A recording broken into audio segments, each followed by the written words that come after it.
سر ابھی آپ نے بات کی کہ آپ تقریباً 17 سال پی ٹی آئی کا حصہ رہے، بڑے قریبی سمجھے جاتے تھے آپ پی ٹی آئی کے بھی، لیکن ایک تو مجھے سب سے پہلے یہ جاننا ہے کہ آپ نے کیوں فیصلہ کیا کہ آپ پی ٹی آئی چھوڑ رہے ہیں، اور اس کے بعد آپ نے پی ٹی آئی کے بارے میں وہ باتیں کہی جو شاید باقی لوگوں نے نہیں کی. اور اس کے ساتھ ہی میں دوسرا سوال آپ سے یہ بھی پوچھنا چاہوں گی کہ کیا سمجھتی ہیں کہ جو پی ٹی آئی کے ارد گرد کے لوگ ہیں کیا وہ واقعی میں عمران خان کو اس وقت جیل سے نکلوانا بھی چاہ رہے ہیں؟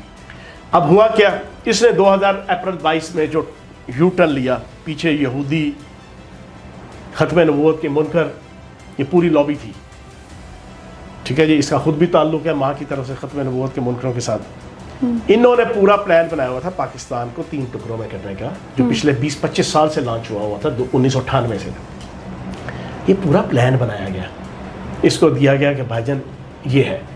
اس نے جب یو ٹرن لے کے فوج کے خلاف، شہداء کے خلاف آرمی چیف کو غدار کہنا، جانور کہنا، نیوٹرل کہنا، میر جعفر کہنا، میر صادق کہنا، یہ شروع کیا، دل دکھنا شروع ہوا. آہستہ آہستہ سمجھایا. میں واحد بندہ ہوں، میں نے اپریل میں سے حرکت شروع کی، جون میں نے پہلے اشرے میں اس کو ایک آڈیو میسج کیا تھا. اس نے تازہ مجھے اپنا میڈیا ایڈوائزر بنایا تھا، اور میں پچھلے 6 سال سے کور کمیٹی کا ممبر تھا، سینئر 3. میں نے اس کو میسج کیا، یہی سمجھایا کہ خان صاحب نہ کریں، اسٹرگل رکھیں سیاسی، مولوی فضل الرحمان کے خلاف، نواز شریف شہباز شریف کے خلاف، زرداری کے خلاف، پیپلز پارٹی کے خلاف، نون لیگ کے خلاف، ان کے خلاف رکھیں. پہلے بھی ہم نے قربانیاں دی، اب بھی ہم دیں گے آپ کے لیے قربانیاں. یہ جو آپ نے ریاست کو، ریاست کی رٹ کو، فوج کو، اداروں کو کرنا شروع کیا ہے، یہ ملک اور قوم کے لیے ٹھیک نہیں ہے. اور یہ آپ کی اپنی دی ہوئی وہ تعلیمات جو آپ نے ہمیں 17 سال دی، اس کے برخلاف ہے. میں نے یہ میسج کیا، اگلے دن میں کور کمیٹی سے فارغ.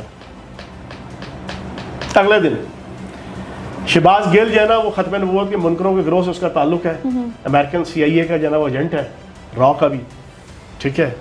اس کی ڈیوٹی لگا دی، اس کو نہ زمان پارک میں داخل ہونے دینا ہے، نہ اس کو بنی گالا.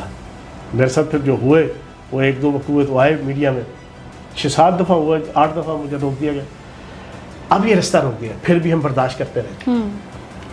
پھر دامے درمے سکھنے، کیونکہ سٹنگ ایم پی اے تھے، 62-63 آرٹیکل کی وائلیشن ہوتی تھی. لوٹا بننا مجھے منظور نہیں تھا. لوٹا بننا ہوتا ہے کہ آپ سٹنگ جس پارٹی کی طرف سے بنے اس کو آپ چھوڑ دیں as A M N A M P A center. مجھے یہ قبول نہیں تھا. ہم چلتے گئے، سمجھاتے گئے اس کو. پارٹی کے اندر بھی میں ڈیلی پریس کانفرنس کرتا تھا لاہور پنڈی کے اندر، پاک فوج کی، شہداء کی، آئی ایس آئی کی تعریف کرتا تھا. یہ صبح گالیاں دیتا تھا، میں 2 بجے پریس کانفرنس میں جناب دیتا، سارے گواہ ہیں. لاہور کا پورا میڈیا اور پاک پنڈی کا میڈیا گواہ ہے. یہ مسرت چیمہ، فواد چودھری، شہباز گیل، یہ سارے میرے وہ ٹویٹ جا کے اور میری وہ پریس کانفرنس کے کلپ جا کے اس کو دکھاتے تھے کہ تسی کہڑی ہو 31 دا پہاڑا پڑھ رہے ہو، یہ 32 دا پہاڑا پڑھ رہے ہیں. ٹھیک ہے نا جی. خیر یہ ساری چیزیں چلتی رہی. جیسے ہی فارغ ہوئے ہم، ریزائن انہوں نے دلوایا، فارغ ہو گئے ایم پی شپ سے جی. جنوری فیبری 2022 میں. پھر 1-1.5 مہینہ اور تھا جو ہم ساتھ رہے مئی تک، کوشش کی سمجھانے کی، نہیں سمجھے. الیکشن آ گیا تھا، اوپر سے 9 مئی ہو گیا. 9 مئی والے دن انہوں نے پنڈی میں کہا جی ریالٹو چوک آؤ جی. ریالٹو چوک میں پہنچا، پہلا نعرہ لگا یہ جو غنڈہ گردی ہے اس کے پیچھے وردی ہے. میں وہیں سے نکلا، گاڑی میں بیٹھا گھر. 5 دن پھر میں خفیہ جگہ پہ تھا، وہاں سے میں نکلا ہی نہیں. اور جو میں نکل رہا تھا وہ حامد میر نے اسی دن 9 مئی کو 8:35 پہ اپنے شو میں میری دشمنی میں، میری اس کی ٹسل تھی پچھلے 15-20 سال سے، اس نے میری دشمنی میں کہ میری مٹی پلیت کرے، پارٹی کے اندر پوزیشن خراب کرے، وہ لیکن الٹا پڑ گئی، وہ میری ایک گواہی بن گئی جانا قیامت تک.